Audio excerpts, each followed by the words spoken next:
Hello and welcome back, future scientists. Thank you so much for making it back today. I'm Mr. K with Mississippi Public Broadcasting, and I have another great lesson ready for y'all today talking about biology. So we're actually rewinding a little bit, and today we're going to talk about the cell membrane.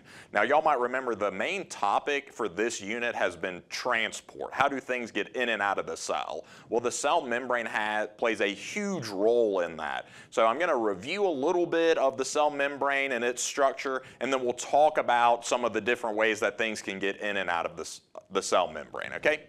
Great, so to go ahead and get started on this, let's review the cell membrane, okay? So let's remember that it is a thin, flexible barrier, okay? It's not rigid. The cell wall, like in plant cells and bacteria cells, is the rigid one.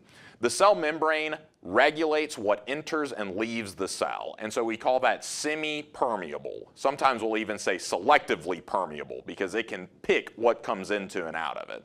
Okay, another function of the cell membrane is that it protects and supports the cell. Okay?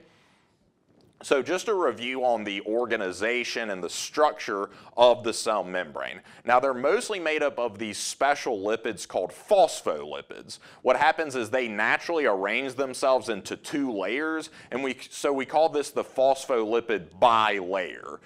This word bi, the prefix bi and bilayer means two, like two wheels on a bicycle. So this is two layers of phospholipids. Well, how do the lipids know to do that? It's actually just a coincidence. They're not trying to do anything.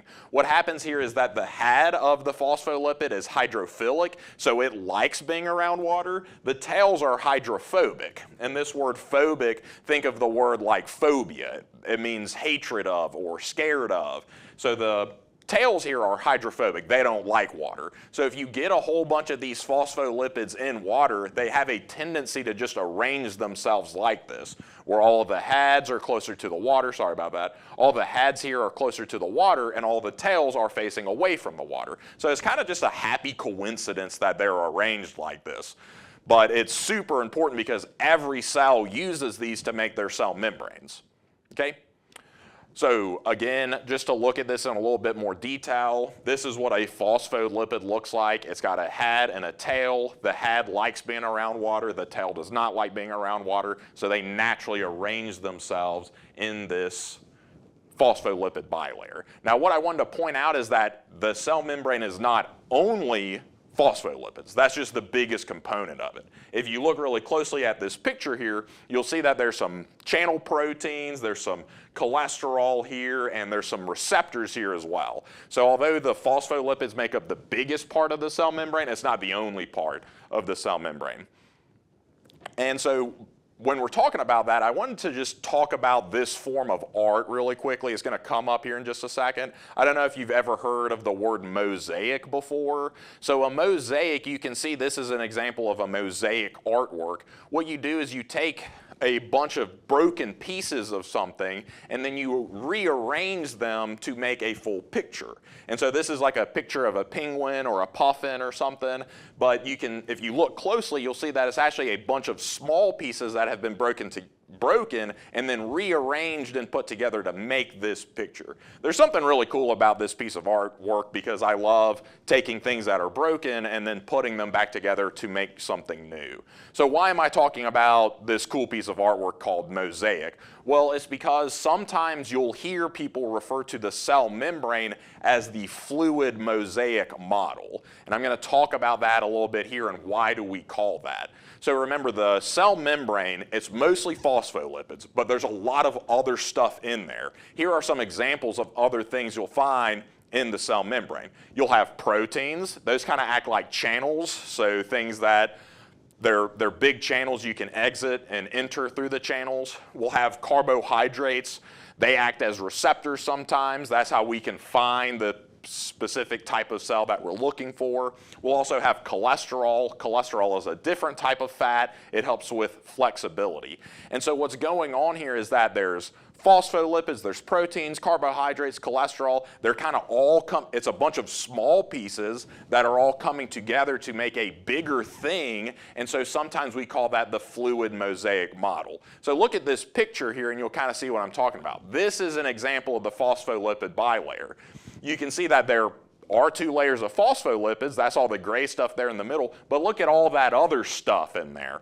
The purple are the proteins. The green is the cholesterol. There's some receptors in there too. So just like with that mosaic piece of art where it's a bunch of small things coming together to make a bigger picture, the same thing's going on here. The cell membrane is actually a bunch of small individual units that are coming together to work together to make a bigger structure. Okay, so what are the functions of the cell membranes? Well, remember that it kind of acts like the barrier of the cell. It's where the cell ends and outside of the cell begins. Okay, it's the gatekeeper of the cell. It chooses what comes into and out of the cell. We call that selectively permeable. If you select something, you're picking it, and then permeable means you can get into and out of it. Okay, so the cell gets to pick what gets in and out of itself, and we use the cell membrane to do that. And the cell membrane helps maintain homeostasis, and I'll talk more about that here in just a little bit. Okay? So I wanted to talk about if the cell membrane is selectively permeable, it gets to decide what comes into and out of it. How do we do that? How do we get in and out of the cell membrane? Well, here are a couple of different examples that we have talked about or will talk about here shortly. Okay?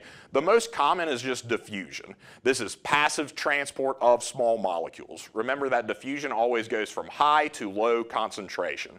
Okay? So imagine you've got all this oxygen in your blood. Well, we need to get the oxygen into your cells because the cells use oxygen to make energy. Okay, so it just does simple diffusion. It can just pass through the cell membrane because there's more oxygen in the blood than there is in the cell. So it just diffuses down the concentration gradient and it can enter the cell that way.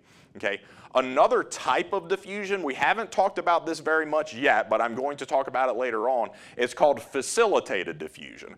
What I need you to know is that facilitated diffusion is just like diffusion, there's just one extra thing going on.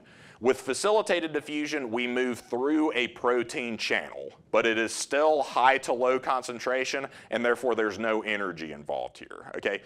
We usually do this with larger molecules, okay? Things that are too big to just move through the cell membrane, they need a little bit of help. That's what the word facilitate means. It means to help. And so we're still diffusing down the concentration gradient. We're not using any energy. It's just too big, and it's got to use a special door to get into the cell, okay?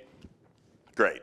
Okay, the next type of way you can get into the cell is by doing something called active transport, okay? Active transport is different than diffusion and facilitated diffusion. It's the opposite direction, actually. What we're doing here is it's diffusion against the concentration gradient. So it's low to high. This is often going to use a protein pump or a channel, but what I need you to know is that this requires energy. To do active transport means you have to use energy in order to do it. If I asked you to stay active, right, an active lifestyle means you're moving around a lot and you're exercising. So active transport uses energy. These two do not use any energy. That's the main difference in between them, okay? So let's take a second and talk about the cell membrane and how it helps with maintaining homeostasis. Okay, well, what is homeostasis? Homeostasis is a stable internal environment, okay? Your body really only works if it can stay within certain parameters. Your body has to have so much water in it. It has to stay at a certain temperature, right? If your body's getting too hot or too cold, it's not going to be able to work the way it's supposed to, and that's going to hurt you, okay? The cell membrane helps maintain homeostasis for the cell, and it does that by maintaining the balance of pH, temperature, sugar, and water, okay?